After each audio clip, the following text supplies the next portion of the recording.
பள்ளி மற்றும் கல்லூரிகளில் தினமும் அரை மணி நேரம் போதைப் பொருள் எதிர்ப்பு குறித்து விழிப்புணர்வு வகுப்புகளை நடத்த அரசு நடவடிக்கை எடுக்க வேண்டும் என பல்சமய நல்லுறவு இயக்கத்தின் தலைவர் ஹாஜி ஜே முகமது ரஃபி கோரிக்கை விடுத்திருக்கிறார்.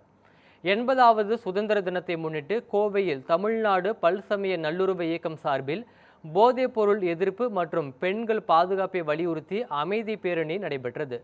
கே புதூர் பகுதியில் நடைபெற்ற பேரணிக்கு பல்சமய நல்லுறவு இயக்கத்தின் தலைவர் ஹாஜி ஜே முகமது ரஃபி தலைமை வகித்தார். பின்னர் செய்தியாளர்களிடம் பேசிய முகமது ரஃபி, தமிழகத்தில் போதைப் பொருள் பயன்பாடு அதிகரிப்பது சமூகத்திற்கு சவாலாக உள்ளதாக தெரிவித்தார். போதைப் பொருள் இல்லாத சமூகத்தை உருவாக்குவதன் மூலம் பெண்கள் உள்ளிட்ட அனைவருக்கும் பாதுகாப்பான சூழலை ஏற்படுத்த முடியும் என்றும் அவர் நம்பிக்கை தெரிவித்தார். இதை தடுக்க வேண்டும் என்றால் 8ஆம் வகுப்பிலிருந்து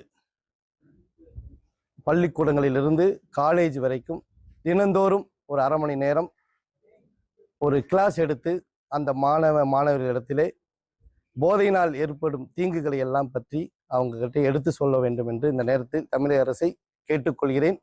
இதை தமிழக அரசு அனைத்து கல்லூரிகளிலும் இதை முன்னெடுக்க வேண்டும். அரை மணி நேரம் இது சிறப்பான கிளாஸ் எடுத்து அவங்களுக்கு போதை விழிப்புணர்வு பற்றி அதை பேச வேண்டும்.